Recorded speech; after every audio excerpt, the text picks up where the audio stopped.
You know, some people mean well. I think most people mean well. They give advice. I call it tax bracket advice. And at your tax bracket, it might be a good advice. Your budget, this might be a good deal. But for someone else's wallet, it's not a good deal.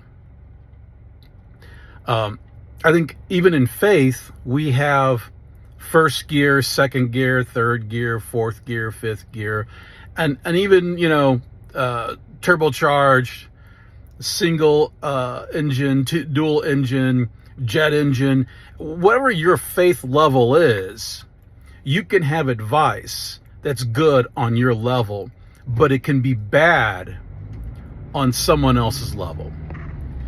So be vigilant and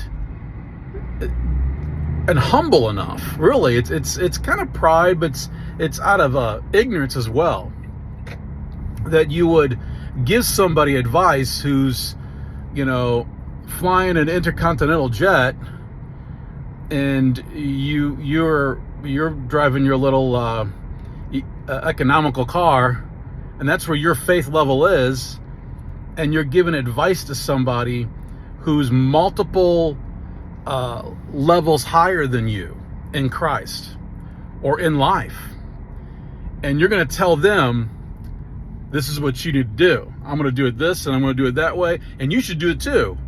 And you might be excited. It's kind of what, Brother Hagin wrote a book and did some messages on, spiritual maturity, childhood and adolescence and adulthood Christianity. It's a great book. You should read it. I really highly recommend it. And it's talking about really maturity and submission and the ability to know where you're at. I think that's the most important thing. Children, babies especially, if they're discomfortable, they'll make everybody know that they're discomfortable. If they're agitated or they're uncomfortable, they're hungry, they'll cry until somebody comes, because that's their language. That's all they know. They don't care if they're disturbing someone else's peace. They don't care if they're interrupting someone else's sleep that they desperately need because they're working, multiple jobs and to support the baby. Maturity.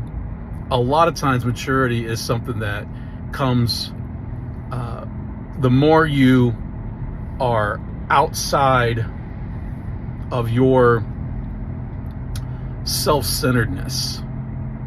When you come into a room and you're pointing to others and you're pointing to God and you're loving others and you're loving God, instead you walk in and you point to self. What about me? Here I am. The party can start. I'm all that in a bag of chips. Well, that's a mark of immaturity and a lack of Christ-likeness. So understand what gear you're in. Respect and love other people, regardless if you're a gear 5 and they're a gear 1. The Bible says to condescend to the faith of others and meet people where they're at. And if someone is in a higher ranking, giving them advice is just an act of foolishness. Just love people, edify people, encourage people. Beware of the phrases of "you better" and "you should" and authoritative talk, especially to someone who might be an elder and is bearing vast sums of fruit, better and more than you. When you come into a situation like that, you humble yourself and recognize, you know what? I gotta just shut up and learn. I'm not the smartest person in the room. I'm going to respect other people.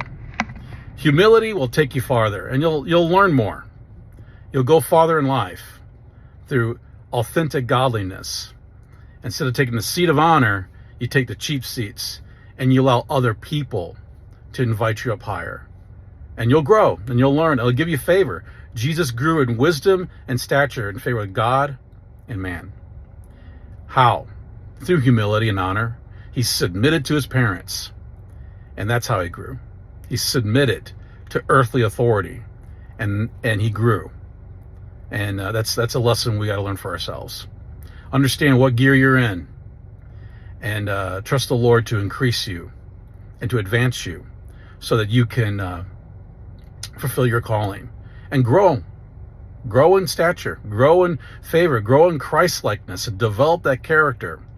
But presuming the seat of honor and telling someone else to do when they're not exactly, they're light years ahead of you is a mark of immaturity. All right, peace and love as you work out your own salvation.